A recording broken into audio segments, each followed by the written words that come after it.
Good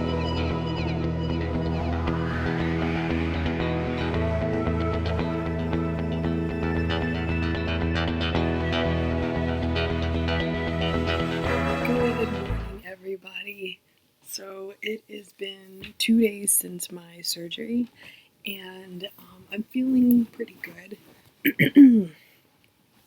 um, I still feel pretty weak. I think because my body is just working so hard to repair, I guess, the damage that was done, even though it was like good damage.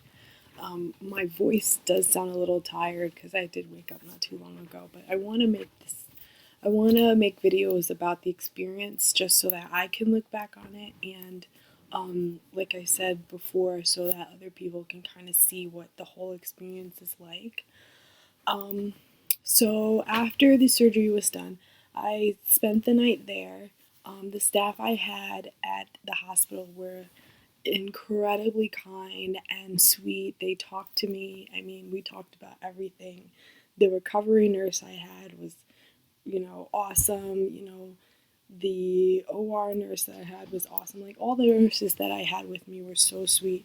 The doctor that I had, the surgeon, she is the most incredibly kind person I have ever met, and just so understanding. And yeah, so my family was there with me the whole time.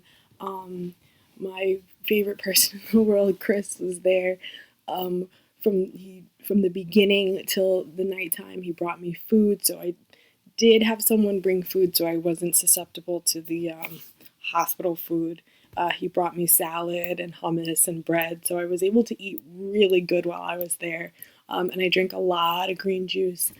So I'm trying to think about specific things to let you know.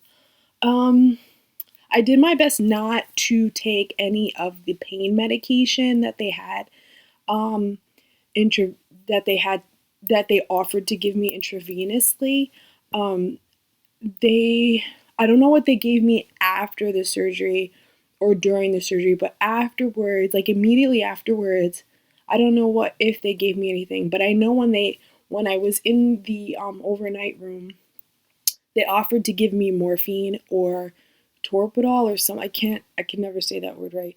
Um, the one that starts with a T is more like of a Motrin, and so I went with that one, but I waited until like almost nighttime in order to have it, just because I know, this might get a little graphic, but pain medication causes constipation. And it was funny, my mom looked up as to why, and she said that it's something that the pain medication kind of slows the digestive system down and uses up all the fluids in your system, so that's why it causes constipation. And that was something that I was trying to avoid as much as possible, because number one, I couldn't eat from 12 midnight until after the surgery. And so I didn't eat anything. I stopped eating on Thursday night from like 9 o'clock until maybe 5 the next day. So I really had to fast the whole time. Obviously not by choice. Um, they did give me fluids. They gave me water immediately after surgery. The surgery, I was in there for a little bit longer than. I'm sorry, I keep going back and forth, but I was in the surgery for a little bit longer than my family anticipated. So I was in there for 4.5 hours instead of 4. Um, and which was, I wasn't surprised, just because of the fact that, since one of my breasts is a lot larger, that's how come. Um, the surgeon did come out and speak to Chris and my mom afterward. And so I got about, I can't remember, I think it's about 897 grams of fat tissue removed. So if you know grams, great. If you don't, it's just about 2 pounds that were removed from my chest, which is a lot. It's a lot. So anyway, so back to the pain medication. So I didn't take any morphine while I was there. The prescriptions that I got afterwards are one for Percocet, which everyone knows what that is. I only took it twice on Saturday once I got home, and I took it once yesterday before bed. I'm really trying my best not to take it and just kind of handle the pain. Um, on a personal note, I have a very addictive personality. Not that I've been a drug user. I mean, I have been in the past. So I know myself, and I know that if I take something and I like it too much, I'm going to want to continue to do it. So I'm doing my best to not take the Percocet unless it's absolutely necessary. What I have been taking to help with the pain is just regular Tylenol, just to just about 4 Tylenol when the pain gets really bad. But the only pain that I feel is just like the stinging from the stitches and the drains. You just feel like this stinging, burning kind of feeling, which is normal, which they told me is normal. And then the other medication I'm taking is an antibiotic to prevent any blood clotting. So I am going to, since I know through my IIN experience what antibiotics or long-term use of antibiotics can do to the body, I've been eating like yogurts that have vegan yogurts that have probiotics in them just to prevent the damage to my stomach flora. But so far it's been good. Besides that, I've just been feeling weak. I've been resting a lot. As far as work goes, if you don't know, I work as a personal care aide, so that is a kind of physically demanding job. So unfortunately, I can't go back to that until March 1st, I'm assuming. Unfortunately. So I do have another job that I'll be doing until the meantime, which is fine because I kind of like the other job in the first place, substitute teaching. So it's fine.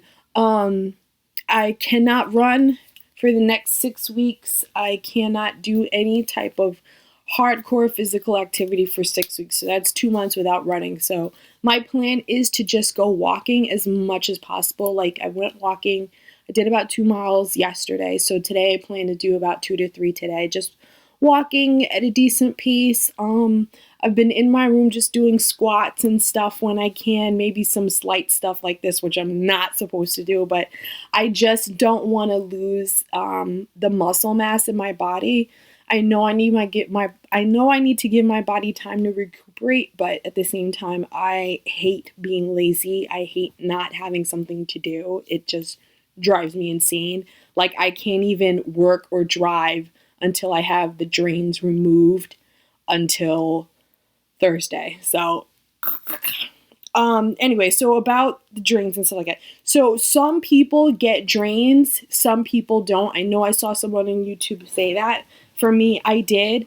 I won't show you them because it's a little graphic, but they're basically drains to take out any excess fluid from that is produced from the breasts.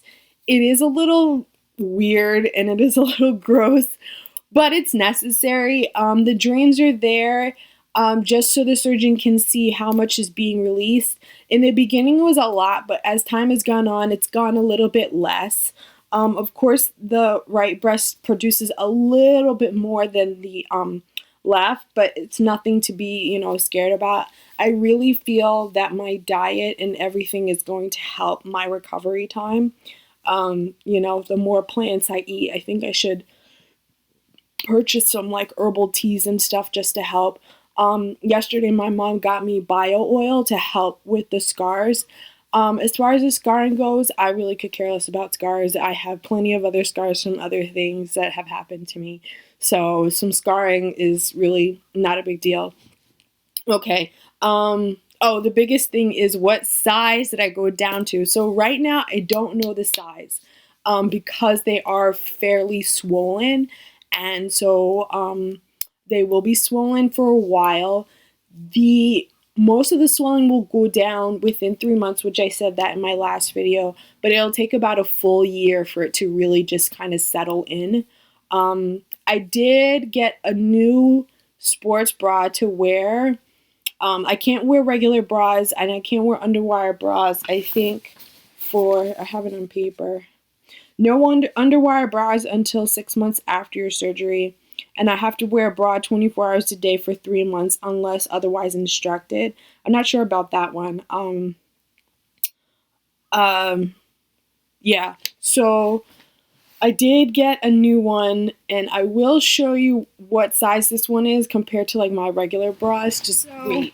And my mom got me this because she says it doesn't fit her. So this should fit me most definitely once I'm able to kind of wear something a little bit more compressed. At the moment I can't because I can't put it on anything too tight. Just because, you know, my scars need, the wounds need time to breathe and to heal. Anyway, so this is what we got yesterday from Target.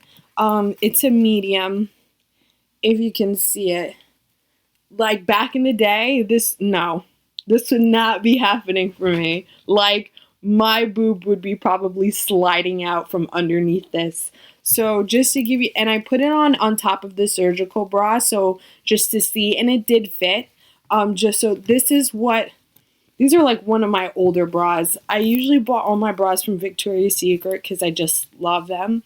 So this is what an old bra would look like for me. This is a size 36D, and it fit, but it really didn't because, again, this side was so much bigger than the other one. So obviously you can tell that there's a difference. I don't know if you'll be able to see it.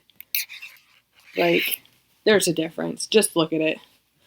Look at this. It's so crazy. I showed it to Chris last night, and he's like, wow.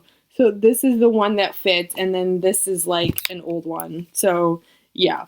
So again, I think I went from like a 32, because the band size is what went smaller once I lost a lot of my weight. So I think I went from like a 32 double D or triple D, because again, one was so much bigger, to maybe like a 32 B or C. I don't know. I won't know for a while, unfortunately. So I'll be sticking with sports bras, which is fine for me because in my last video I did say I really could care less about bras. I can't even fucking stand wearing them in the first place. So anyway, so that's about it so far. Yeah, I'm still eating my regular diet, high carb, low fat. I've been drinking a lot of like lemon water to keep the pH balance in my system level because of the probiotics and just because of the pain medication. So yeah, that's really about it so far. I look forward to, you know, what this experience is going to bring for me. Obviously you can tell, if you couldn't tell from the last video, how small they are. It's kind of weird. Like, if you can see from this side, that's the drain there. It's so gross. But if you can see how small they are, it's kind of crazy for me. And yes, this is a Nirvana tank that my ex got me from H&M like a long time ago. So I've been like living in this thing. But yeah, I guess the biggest thing that I want to make sure is not to lose the muscle mass in my body. I know I'll lose some. But as long as I remain as active as possible and just doing a lot of walking, I may go back to the gym just to do some slight, not weighted stuff, but like if I can't walk outside, I'll go walk at the gym, or just body weight stuff like squatting, you know, doing like 50 squats or something, just occasionally to keep the blood pumping in my muscles, because again, that's the one thing that I'm kind of like, I don't want to lose. It's going to suck not running, but I already said that, you know, everything comes with a purpose. Oh, this was something else. When I went walking yesterday, I felt such a difference in my balance.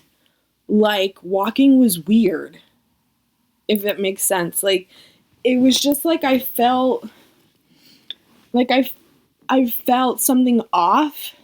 And I guess with the weight being evenly distributed up here, it was just like different for me to just go walking, like, you know, maybe because I felt weak a little bit. I don't know. It's just different. But anyway, so this video is going to be long enough. But anyway, I want to say thank you to everybody for all the sweet wishes of well recovery. I really, really do appreciate it. I am so appreciative of my family for being so supportive of me. For Chris for being so supportive of me. I mean, I just couldn't have asked for better support from people that I really love. And that's about it. So I'll do another video maybe in a few days once the drains are removed, and just to do like an update or whatever. So thank you to everyone, and I hope you have a great Monday. And if you're a runner, please run a mile for me, please. Bye.